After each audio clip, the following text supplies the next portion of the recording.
Bonjour à tous, j'espère que vous avez passé une belle journée. Comme j'en ai parlé dans ma dernière capsule, soit la capsule des 10 trucs pour manger sainement qui était réalisée en collaboration avec les pharmacies Brunet, j'ai fait des espèces de petites galettes de légumes qu'on peut appeler rosti ou fritters. Et là, j'ai fait une variation qui est réalisée avec les pommes de terre douces, le maïs et la coriandre, mais vous pourriez aussi utiliser d'autres légumes comme vous voulez ou d'autres fromages. Donc, c'est vraiment parfait pour réutiliser les petits bouts de légumes ou de fromage qui traînent au fond du frigo. Donc, pour commencer, ça prend environ 3 tasses de patates douces râpées. À ça, on va ajouter environ une tasse de maïs en grains. Moi, j'ai pris du maïs surgelé qui est décongelé, mais vous pourriez aussi prendre du maïs directement sur l'épi que vous coupez. Ça prend ensuite une tasse de fromage au goût. Moi, j'ai pris du cheddar bien régulier avec 2 œufs, donc des œufs que j'ai pris gros. Ça prend aussi une demi-tasse d'oignons. C'est des oignons au choix. Vous pourriez prendre des échalotes, des oignons verts, vous pourriez prendre absolument ce que vous voulez. Des oignons rouges aussi, ça pourrait être très joli. Ensuite, j'ai pris 2 cuillères à table de coriandre, mais vous pourriez prendre encore l'herbe fraîche que vous désirez. Donc, ça pourrait être du basilic, ça pourrait être du thym, de l'origan. C'est vraiment au choix. J'ai aussi pris 2 gousses d'ail qui ont été hachées finement et 1/3 de tasse de farine de blé entier. Là, j'ai pris de la farine de seigle, mais vous pourriez prendre de la farine de blé entier ou de la farine blanche aussi si vous désirez avoir quelque chose qui est un peu moins riche en fibres. Comme vous pouvez le voir, on commence en cassant les 2 œufs dans un bol moyen et on les fouette assez vigoureusement pour essayer de défaire les jaunes le plus possible. Ensuite, on peut ajouter l'ail ainsi que les herbes. On continue à mélanger pour bien incorporer ça au mélange. Ensuite, c'est le tour de la farine d'aller dans le bol. Donc, on verse ça comme il faut. Et on ajoute aussi du sel et du poivre, donc c'est au goût, mais moi j'aime bien en ajouter les deux, un petit peu. En tout cas, beaucoup de poivre, un petit peu de sel.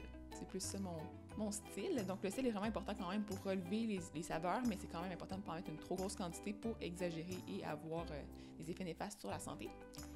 Et là, on ajoute les patates douces, donc les 3 tasses de patates douces avec la demi-tasse d'oignons hachés,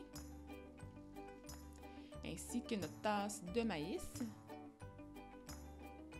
On met aussi la tasse de fromage, donc on met pas mal tous les ingrédients qui restent là, à ce moment-là. Là, c'est vraiment le temps de tout mélanger, donc c'est pas compliqué comme recette, comme vous pouvez voir, n'importe qui peut faire ça. Et on pourrait même prendre les mains pour incorporer les ingrédients comme il faut ensemble, donc c'est vraiment important que la préparation humide touche bien tous les petits morceaux de fromage, tous les petits morceaux de patates douces, et aussi le maïs, parce que le maïs c'est un ingrédient qui est un peu plus difficile à faire coller comme il faut, mais si ça fonctionne avec le maïs, ça va probablement fonctionner avec les carottes, les patates régulières, avec les navets, les betteraves. En fait, vous pouvez vraiment y aller avec n'importe quel légume qui est assez ferme, donc les légumes racines.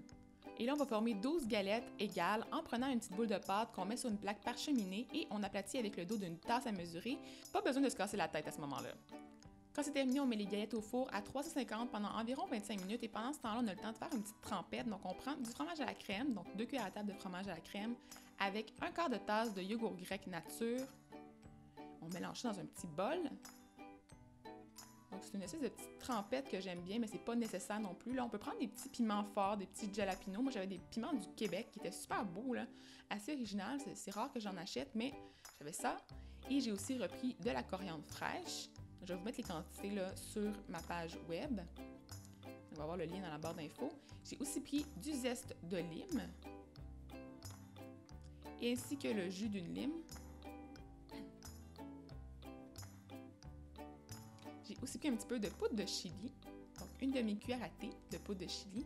J'ai mélangé ça et la petite sauce est prête. Donc c'est vraiment bon, là, sérieusement, j'avais le goût d'en manger avec absolument n'importe quoi. J'étais triste de ne pas en avoir fait plus. J'en aurais mis encore plus, mais c'est suffisant comme ça. Donc on s'en tient à être raisonnable. Et les galettes vont être cuites quand ils vont être dorés et bien lisses. Là, vous allez voir, là, ils viennent super belles. Et là, à ce moment-là, c'est le temps de les empiler, de faire une belle tour avec celle-ci et d'ajouter l'espèce de sauce sur le dessus. Vous pourriez aussi complètement les manger là, une à côté de l'autre dans votre assiette, mettre la sauce sur le dessus ou les tremper dans la sauce aussi, c'est super bon. Donc les manger avec les doigts. Et là, c'est vraiment à votre goût. Donc, sérieusement, c'est vraiment une recette formidable. J'ai adoré. J'ai mangé toutes les recettes à moi toute seule. Donc, je ne l'ai même pas partagée avec personne. Et c'est moelleux. C'est une bonne façon d'utiliser les légumes qui nous restent dans le frigidaire et le fromage. N'oubliez pas de donner un thumbs up à la recette si vous avez apprécié. Et dites-moi dans les commentaires si vous essayez la recette avec d'autres légumes ou d'autres fromages. En tout cas, j'ai envie de savoir. Donc, bonne fin de journée!